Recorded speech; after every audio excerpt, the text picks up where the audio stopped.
بسم الله الرحمن الرحيم. السلام عليكم ورحمة الله وبركاته. الحمد لله رب العالمين، والصلاة والسلام على أشرف الأنبياء والمرسلين وعلى آله وأصحابه ومن تبعهم بإحسان إلى يوم الدين.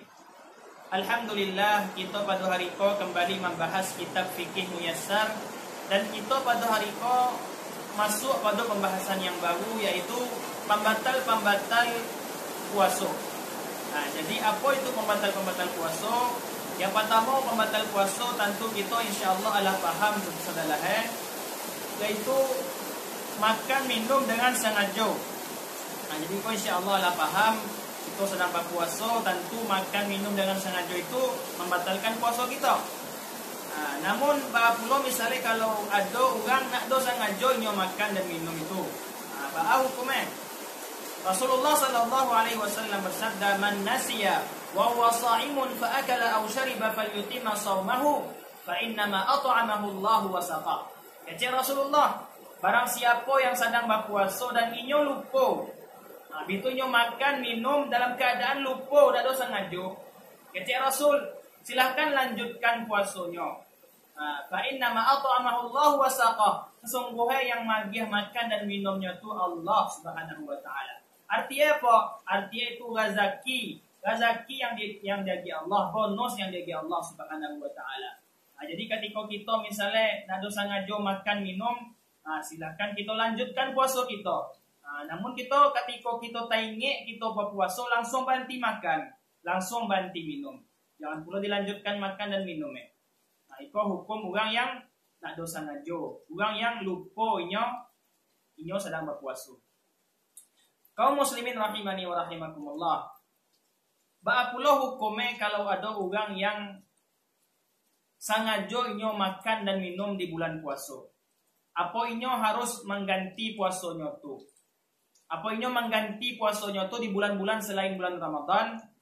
Apa inyo harus mengganti puasa ditambah kafarat? Karena di situ ada perbedaan ulama. Ada dua pendapat yang mengatakan. Pendapat yang pertama itu adalah pendapat Imam Syafi'i dan Imam Ahmad. Itu pendapat Imam Syafi'i dan Imam Ahmad.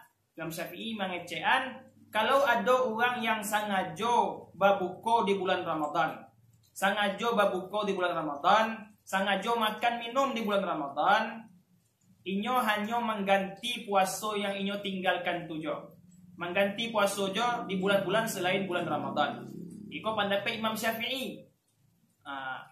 Dan pendapat yang kedua itu ada pendapat dari Imam Malik.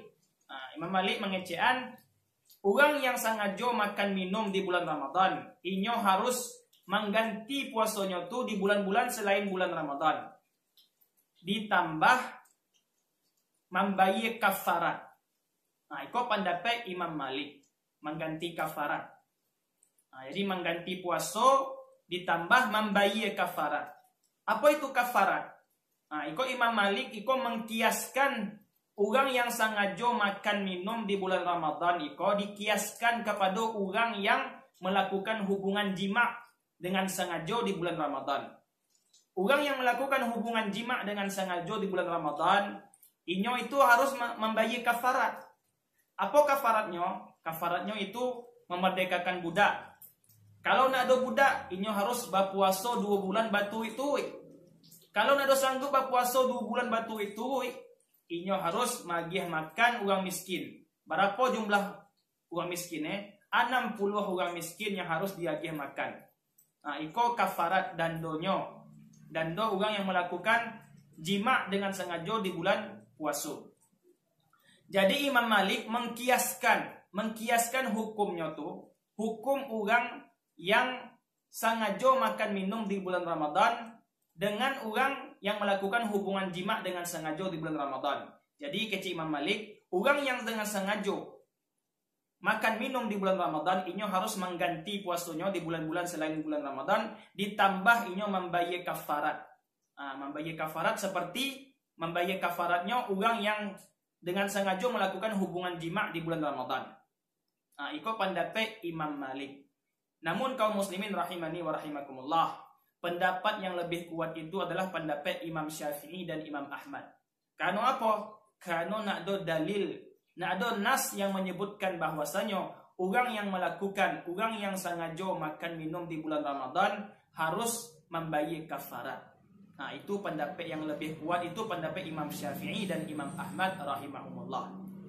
Alhamdulillah kita telah membahas yang pertama, pembatal puasa yang pertama yaitu makan minum dengan sengaja di bulan Ramadan, di bulan puasa. InsyaAllah akan kita lanjutkan pada video-video selanjutnya. Assalamualaikum warahmatullahi wabarakatuh.